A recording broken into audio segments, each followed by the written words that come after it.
Dear friends, welcome back your own channel. തിരുവോണമൊക്കെ എല്ലാവരും അടിച്ചു പൊളിച്ച് കാണുമെന്ന് വിശ്വസിക്കുന്നു. എല്ലാവരും തിരക്കായിരിക്കും. എങ്കിലും ഇതിൻ്റെ ഇടയിൽ കൂടി എൻ്റെ വീഡിയോ കാണാൻ മറക്കരുത് കേട്ടോ. ഇന്ന് ഞാൻ അടിപൊളി ടേസ്റ്റ് ആയിട്ടുള്ള കൊഴുവ അല്ലെങ്കിൽ നെത്തോലി ഇതിൻ്റെ ഒരു റെസിപ്പിയാണ് ചെയ്ത് കാണിക്കാൻ പോകുന്നത്. ഇതിലേക്കായി 500 ഗ്രാം തൂക്കമുള്ള കൊഴുവ ആണ് ഞാൻ എടുത്തിട്ടുള്ളത്. കടായി ചൂടാക്കി 1 സ്പൂൺ എണ്ണ ഒഴിച്ച് ചൂടായതിന് ശേഷം 1 കപ്പ് ചതച്ച ചെറിയ ഉള്ളി, 1 കഷ്ണം ഇഞ്ചി, 2 പച്ചമുളക് കൂടി ചതച്ചതിട്ട് പച്ചമണം മാറുന്നത് വരെ വഴറ്റി കൊടുത്താൽ മതിയാകും.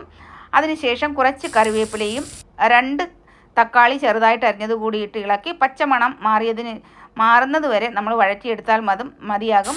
നല്ലതുപോലെ അങ്ങ് നിറം മാറുന്നത് വരെ ഒന്നും വഴറ്റേണ്ട ആവശ്യമില്ല. ആവശ്യത്തിന് ഉപ്പ് കൂടി ചേർത്ത് നല്ലതുപോലെ ഇളക്കി യോജിപ്പിച്ചതിന് ശേഷം അരമുറി തേങ്ങ, 1/2 ടീസ്പൂൺ മഞ്ഞൾപ്പൊടി, 1 സ്പൂൺ കാശ്മീരി ചില്ലിപ്പൊടി, 1/2 ടീസ്പൂൺ മല്ലിപ്പൊടി, ഇതെല്ലാം കൂടി നല്ലതുപോലെ ചതച്ചെടുത്ത് ഇതിലേക്കിട്ട് നല്ലതുപോലെ ഇളക്കി യോജിപ്പിച്ചതിന് ശേഷം ഈ വൃത്തിയാക്കി വെച്ചിരിക്കുന്ന കൊഴുവ അല്ലെങ്കിൽ നെത്തോലി ഇതിലേക്കിട്ട് കൊടുക്കാം.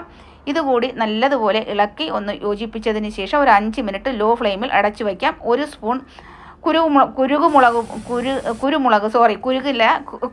പൊടി കൂടി ചതച്ചത് കൂടി ചേർത്ത് നല്ലതുപോലെ ഒരു 5 മിനിറ്റ് ലോ ഫ്ലെയിമിൽ അടച്ചു വയ്ക്കാം.